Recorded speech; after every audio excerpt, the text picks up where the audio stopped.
Hey everybody. So I picked up cooking as a hobby about a year and a half ago whenever the pandemic started and had to stay home all the time. Well, you gotta learn how to cook something. One of the things that I have found to be the easiest to cook and one of my favorite things to cook is steak. We'll be learning how to cook that today. Um, you'd be good for date night because going out and getting two steaks can be quite expensive. This here for both these steaks was about $13. Add some asparagus, something like that. You got $20 for supper for two. So things that we need for cooking it in. I've got a cast iron skillet, well seasoned, and a pair of tongs for flipping the steak with. Need a cutting board or some sort of work surface. A bit of butter. The steaks. These are New York strip. They're about an inch thick because I want to get this done in the skillet and not have to put them in the oven. If it was any thicker than that, you would end up having to give it some oven time. And if you want yours any closer to done than medium rare, you're probably going to end up having to put it in the oven anyway, but we'll go over that later. You need some kosher salt. You can use regular salt, but kosher salt is much more forgiving when it comes to seasoning the steak. It's quite difficult to oversalt a steak using kosher salt. That is not the case with regular salt. You need some black pepper. This is the grinder that I have. If you don't have one like that, I do recommend using fresh ground black pepper. It's much more flavorful than the powdered. They sell these at Walmart right next to all the powdered pepper and everything. They're about $5, I believe. You'll need some olive oil for getting the steak started. And then optionally, we're going to use today some garlic and thyme as well. So to get started, let's get the garlic prepared first. You can just put it on your work surface and push down with the palm of your hand here and crack that open. Once you crack it open, you'll just get yourself a few cloves. We'll only need about 3 for today, should be plenty. So we'll set those 3 aside, and I will just move this and get all of this into the garbage can. Now to peel garlic, we're going to use a bowl because this is a much easier method than trying to peel it with a knife. You just put your cloves inside the bowl with a lid, seal it up, and then shake it.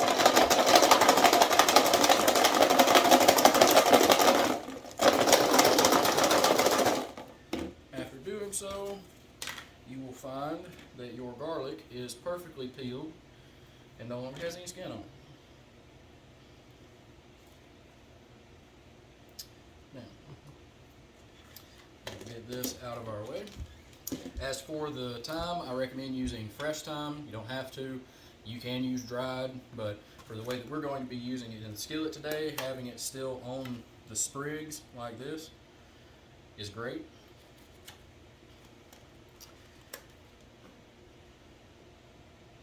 Just set my garlic aside for later.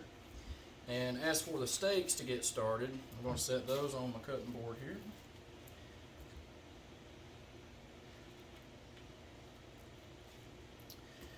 Now, the fat strip on these is about right.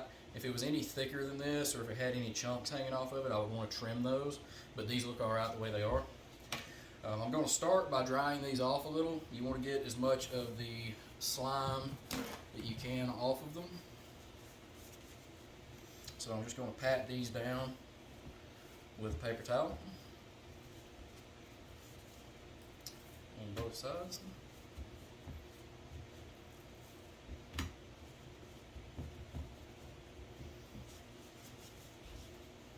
Oh, and another very important part is before we cook these, they can be cold right now while we're prepping them, but before we cook them, we want them to be at room temperature. When I pick this up, these are at room temperature now. You'll notice that this has no rigidity to it. That's good because whenever they're cold, all the muscle fibers tense up and you'll end up with a very tough steak regardless of how you cook it that way. So we want these to be at room temp. Also, them being at room temp once we start cooking them makes it a lot easier to get the inside up to the temperature that we want, because if the inside's already at 70 degrees, that's already a lot closer to temp than if we started them at 30 degrees right out of the fridge. So to start these, let's see, clean my hand off a bit. We're going to get a bit of salt, and since these aren't going to have much time to marinate before we cook them, I'm going to go a little heavier on the salt than you maybe normally would, and just give these a nice sprinkling of kosher salt, and then a little grind of black pepper, and you can be as light or heavy handed with the black pepper as you like.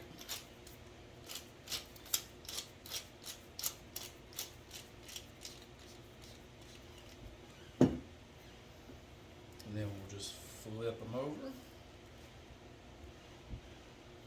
and then give them a little salt on this side now. And like I said, don't worry too awful bad about getting too much salt. I mean, you'd rather go a little thin, but at this point, since these aren't going to be setting for long, it'll be rather difficult to over salt them. I seem to have ran out of black pepper in my other shaker, so I'm going to use what's left in here.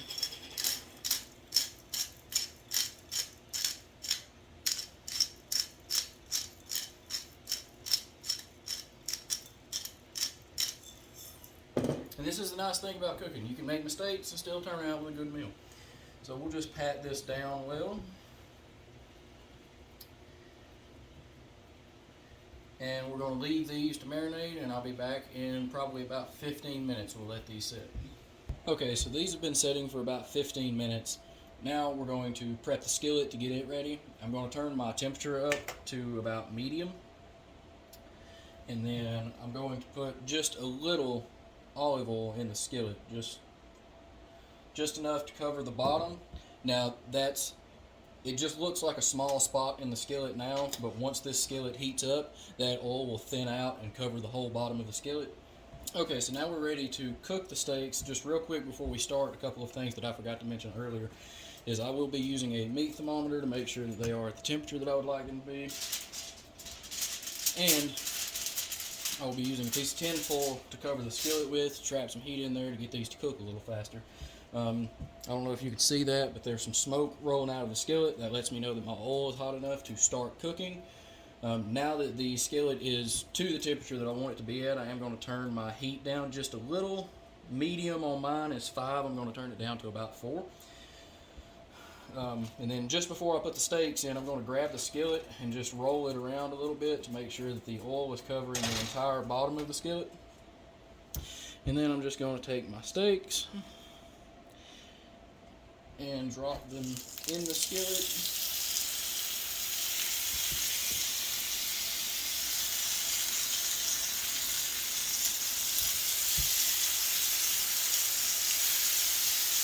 And then once I get them in there, I'm just going to cover this up with my tin foil. And we're going to let these be for a couple of minutes on one side, and then after a couple of minutes passes, we'll flip them over. And then once we flip them over, we'll add the butter, the garlic, and the thyme.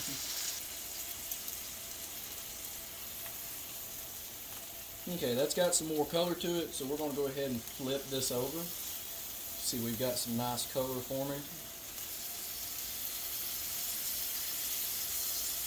Go ahead and flip them both over.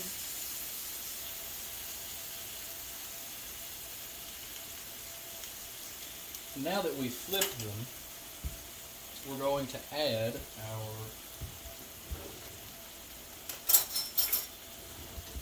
butter here. Not all of it. We'll do probably about a tablespoon of butter on one side, drop that in, and then we'll get our other tablespoon of butter and drop it in the other side. And we're going to give that a moment with the lid on to melt all the butter, and then we'll see about adding the garlic and the thyme. Okay, so now the butter should be melted, so I'm going to uncover this And be sure to have an oven mitt when you grab this skillet because it's going to be very hot. And we're just going to roll it around a little bit so that we can make sure that that butter is covering the entire bottom of the skillet. And then we're going to take our garlic and drop it in a little on each side. And then we're going to do the same thing with the thyme. We're going to drop some on this side of that steak and then a little on this side of the skillet next to the other steak. And just take our tongs and get that down in the butter good. And then as this butter cooks, it will bring the flavor from the thyme and the garlic into the butter, and that will then cook into the steak. And we will just let that cook and recover it, and then we'll check back in on it in a minute. Okay, we're at about 150, which means these are already about medium. So I'm going to give these just another moment, and then we're going to go ahead and pull these out. We're going to go ahead and pull these.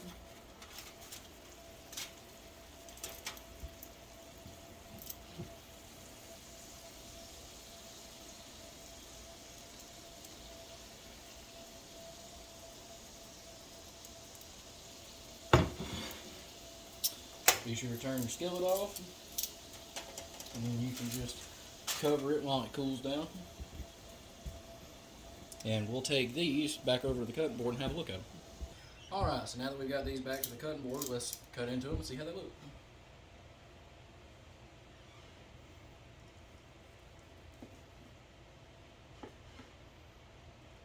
There's your cross section.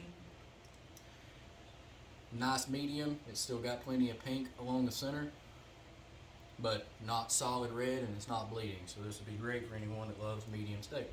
That's about where I like mine. So